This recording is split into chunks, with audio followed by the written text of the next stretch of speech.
গতকাল আপনারা জানেন যে মুখ্য নির্বাচনী আধিকারিকের দপ্তরে শুভেন্দু অধিকারী যাওয়ার সময় তৃণমূলপন্থী বিএলওদের সংগঠনের তরফে তাকে উদ্দেশ্য করে জুতো দেখানো হয়। সেই ঘটনায় কি ব্যবস্থা পুলিশ নিয়েছে জানতে চেয়ে সিইওর তরফে পুলিশ কমিশনারকে চিঠি পাঠানো হলো। এই অবস্থায় পুলিশ কি পদক্ষেপ নিয়েছে জানতে চাওয়া হলো মুখ্য নির্বাচনী আধিকারিকের দপ্তরের তরফে। এদিকে বিরোধী দলনেতা তিনি প্রধান বিচারপতির দ্বারস্থ হয়েছেন, মামলা দায়েরের অনুমতি দিয়েছেন প্রধান বিচারপতি। আবার শুভেন্দু অধিকারীর বিরুদ্ধে থানায় নালিশ জানিয়েছে বিক্ষোভকারী সংগঠন।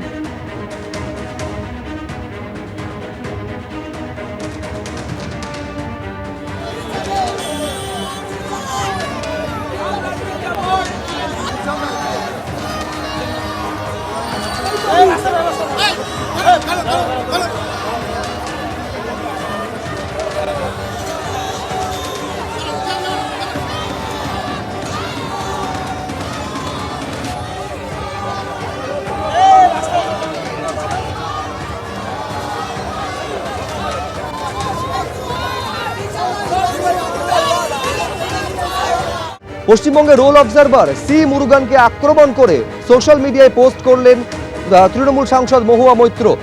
কুইক গান মুরুগানের পোস্টারের ছবি পোস্ট করে আক্রমণ শানিয়েছেন তিনি লিখছেন তার পোস্টে, প্রিয় নির্বাচন কমিশন, রোল অবজারভার সি মুরুগানকে নিয়ন্ত্রণ করুন। সুপ্রিম কোর্টের নির্দেশ অগ্রাহ্য করে হোয়াটসঅ্যাপে নির্দেশ দিচ্ছেন সি মুরুগান। অনেকগুলি আগ্নেয়াস্ত্র হাতে এই ছবির পোস্টার দিয়ে পোস্ট করেছেন মহুয়া মৈত্র। পাল্টা সি মুরুগান বলছেন, আমার কাছে এত বন্দুক নেই বলে কটাক্ষ করছেন তিনি আরো বলছেন, ছবিতে যেভাবে দেখানো হয়েছে এত বন্দুক আমার কাছে নেই, তবে আমি বিভিন্ন ধরনের আগ্নেয়াস্ত্র চালাতে পারি। তামিলনাড়ু পুলিশে চাকরির সময় বৈধ এবং আইনিভাবে সেগুলি ব্যবহার করেছি।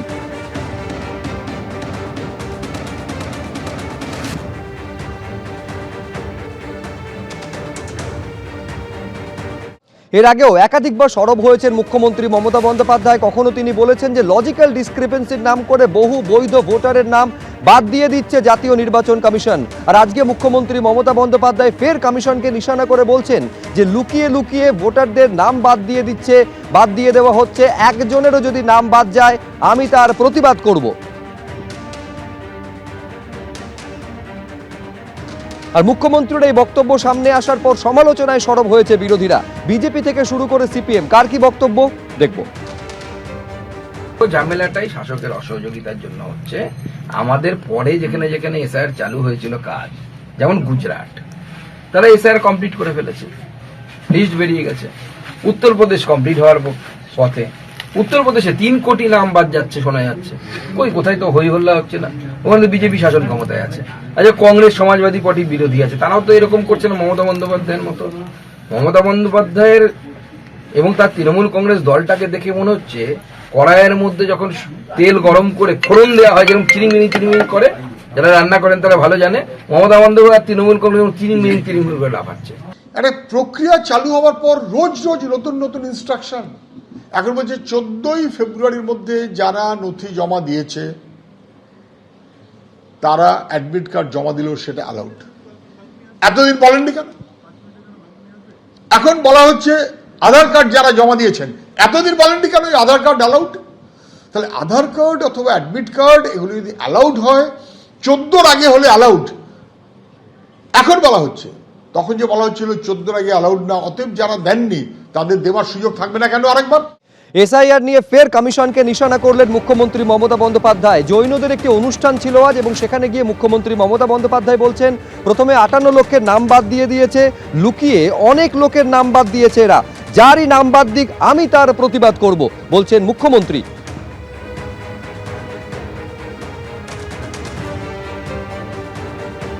আজকে এসআইআর চলছে, অনেকের ভোটাধিকার বাদ গেছে, আমি দুঃখিত। प्रथमे 58 लाख निकाल दिया, उसको बाद छुपा छुपा के जो पहले रूल्स ही नहीं था लॉजिस्टिक डिस्क्रिपेंसी नाम पे 50 लाख नहीं वो 80 लाख होगा। मैंने खुद जाके फाइट किया सुप्रीम कोर्ट में, मेरे को पिटीशन अभी भी पेंडिंग है, लेकिन आज ऑर्डर देने का बाद भी बहुत दिन हो गया, हमको पता नहीं है 28 तारीख में जो लिस्ट निकालेगा 14th हो जाने का बाद भी as per supreme court rules ये लोगों ने छुपा छुपा के छुपा रुस्तम लोगों ने 1,20,00,000 लोगों को नाम उतार दिया आफ्टर 14 कि लॉग इन उसका पास में है। मेरे को देखना नहीं है कौन तृणमूल है, कौन बीजेपी है, कौन सीपीएम है, कौन हिंदू है, कौन मुस्लिम है, कौन जैन है, कौन सिख है, कौन ईसाई हो। मेरे को देखना है कि लोकतंत्र बर्बाद ना हो और जनता का अधिकार प्रतिष्ठित रहे। चाहे किसी को भी निकाल दिया, मैं उसको खिलाफ में हूं, जो भी है।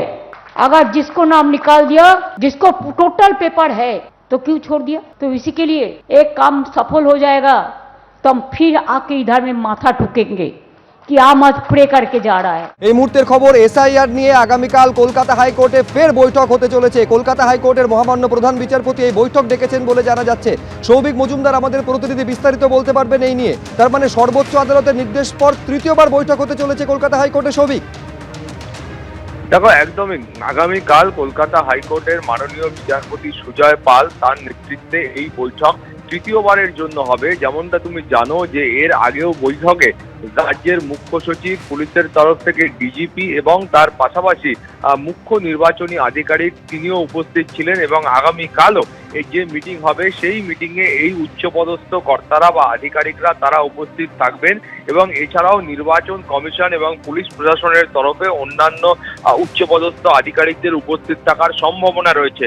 তুমি জানো যে এর আগে যখন সুপ্রিম কোর্টের তরফ থেকে নির্দেশ দেওয়া হয় যে গোটা বিষয়টা বা এসআইআর এর বাকি যে কাজ রয়েছে সেই কাজ এখন থেকে কলকাতা হাইকোর্টের নজরদারিতে তত্ত্বাবধানে হবে, তারপরেই আমরা দেখতে পেয়েছিলাম যে গত শনিবার দিন মাননীয় প্রধান বিচারপতি তিনি এই উচ্চ পর্যায়ের বৈঠক ডেকেছিলেন এবং তারপরে আমরা কিন্তু সোমবারও সেই একই ছবির পুনরাবৃত্তি দেখেছি এবং তারপরে আগামীকালও এই যে উচ্চ পর্যায়ের বৈঠক রয়েছে সেটা কলকাতা হাইকোর্টে অনুষ্ঠিত হবে। এখন তুমি জানো যে সুপ্রিম কোর্ট নির্দেশ দেওয়ার পরে ইতিমধ্যেই কিন্তু যারা জুডিশিয়াল অফিসার রয়েছেন তারা কিন্তু কাজে যোগ দিয়েছেন এবং এসআইআর এর যে প্রক্রিয়া রয়েছে সেই প্রক্রিয়া শুরু হয়েছে এবং তারপরে গতকালও সুপ্রিম কোর্টের তরফ থেকে এই মামলার ক্ষেত্রে কিন্তু অন্যান্য যারা জুডিশিয়াল অফিসার রয়েছেন যেমন সিভিল জজ, জুনিয়র ডিভিশন এবং সিনিয়র ডিভিশন, এই জুডিশিয়াল অফিসারদেরও এই গোটা প্রক্রিয়ার সঙ্গে যুক্ত করার নির্দেশ দেওয়া হয়েছে। ফলে এই গোটা প্রক্রিয়াটা কেমন ভাবে চলছে বা কোথাও কোনো ধরনের অসুবিধা রয়েছে কিনা সেই বিষয়টাও কিন্তু খতিয়ে দেখা হচ্ছে। ফলে সার্বিকভাবে মনিটরিং এর জন্য এবং বোঝাপড়ার জন্য এই বৈঠক বলে মনে করা হচ্ছে। সুব্রজিৎ, ধন্যবাদ সৌভিক। গতকাল আপনারা জানেন যে মুখ্য নির্বাচনী আধিকারিকের দপ্তরে শুভেন্দু অধিকারী যাওয়ার সময় তৃণমূলপন্থী বিএলওদের সংগঠনের তরফে তাকে উদ্দেশ্য করে জুতো দেখানো হয়। সেই ঘটনায় কি ব্যবস্থা পুলিশ নিয়েছে জানতে চেয়ে সিইওর তরফে পুলিশ কমিশনারকে চিঠি পাঠানো হলো। এই অবস্থায় পুলিশ কি পদক্ষেপ নিয়েছে জানতে চাওয়া হলো মুখ্য নির্বাচনী আধিকারিকের দপ্তরের তরফে। এদিকে বিরোধী দলনেতা তিনি প্রধান বিচারপতির দ্বারস্থ হয়েছেন, মামলা দায়েরের অনুমতি দিয়েছেন প্রধান বিচারপতি। আবার শুভেন্দু অধিকারীর বিরুদ্ধে থানায় নালিশ জানিয়েছে বিক্ষোভকারী সংগঠন।